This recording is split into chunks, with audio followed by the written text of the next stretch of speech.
नमस्कार दोस्तों। क्या तितली जैसी सुंदर चीज से डरना संभव है? कहीं ये डर बचपन या पिछले जन्म की कोई छाया तो नहीं? क्या आप मान सकते हैं इतनी मजबूत, ग्लैमरस और कॉन्फिडेंट महिला एक मासूम से तितली से कांप जाती है?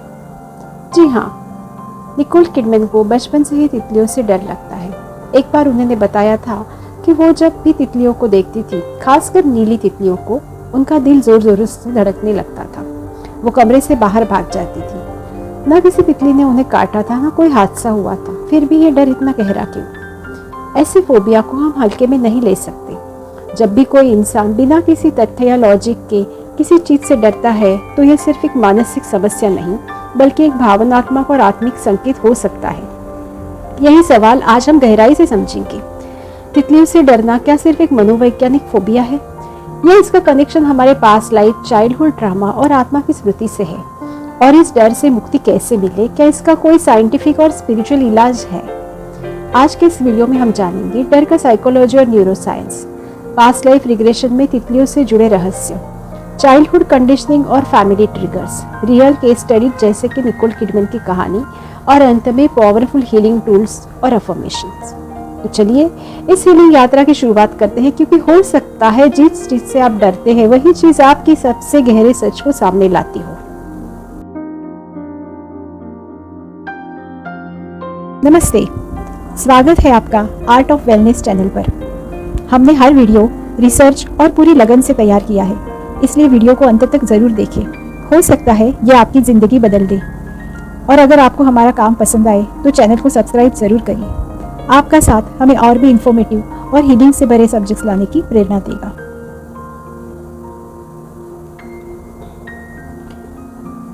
क्या आपने कभी देखा है कोई खूबसूरत तितली और किसी का चेहरा डर से सफेद पड़ जाए? ये सिर्फ एक अजीब आदत नहीं, ये एक फोबिया है। Let me drop to phobia. एक स्पेसिफिक फोबिया है जहाँ तितलियों या कीड़ों से अत्यधिक डर लगता है, जहाँ दिमाग किसी निष्कपट चीज को खतरे से जोड़ देता है। रंग बिरंगे पंख अचानक उड़ना ये दिमाग को अलर्ट मोड में डाल देता है। कभी कभी बचपन में छोटे अनुभव डर का बीज बो देते हैं। तितली की अस्थिर चाल से बच्चा असहज हो जाता है। धीरे धीरे दिमाग इसे खतरा मान लेता है।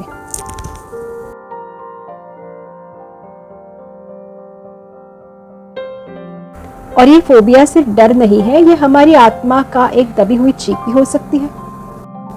डर हमारी रक्षा प्रणाली का हिस्सा है। तितली का डर कैसे विकसित होता है?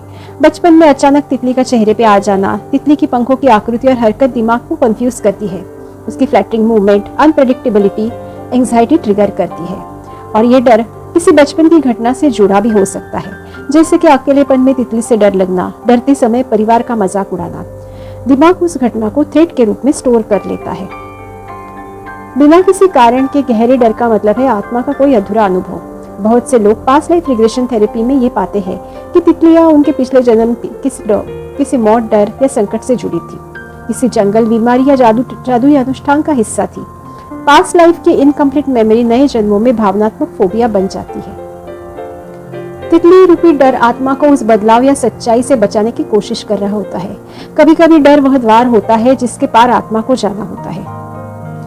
निकोल किडमैन को बचपन से ही तितलियों से डर लगता था। न कोई हमला, न कोई दुर्घटना, फिर भी इतना गहरा डर क्यों?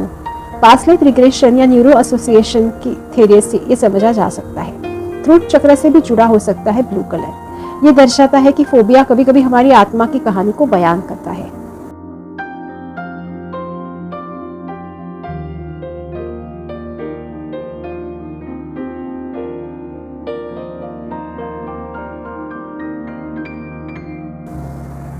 नेगेटिव पैटर्न्स को पॉजिटिव बिलीफ में बदलना। For example, butterflies are symbols of change, not danger.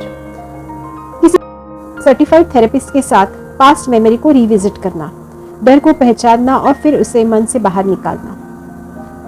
Recce, sound healing या क्रिस्टल थेरेपी से थ्रोट और हार्ट चक्र को बैलेंस करना। Daily affirmations,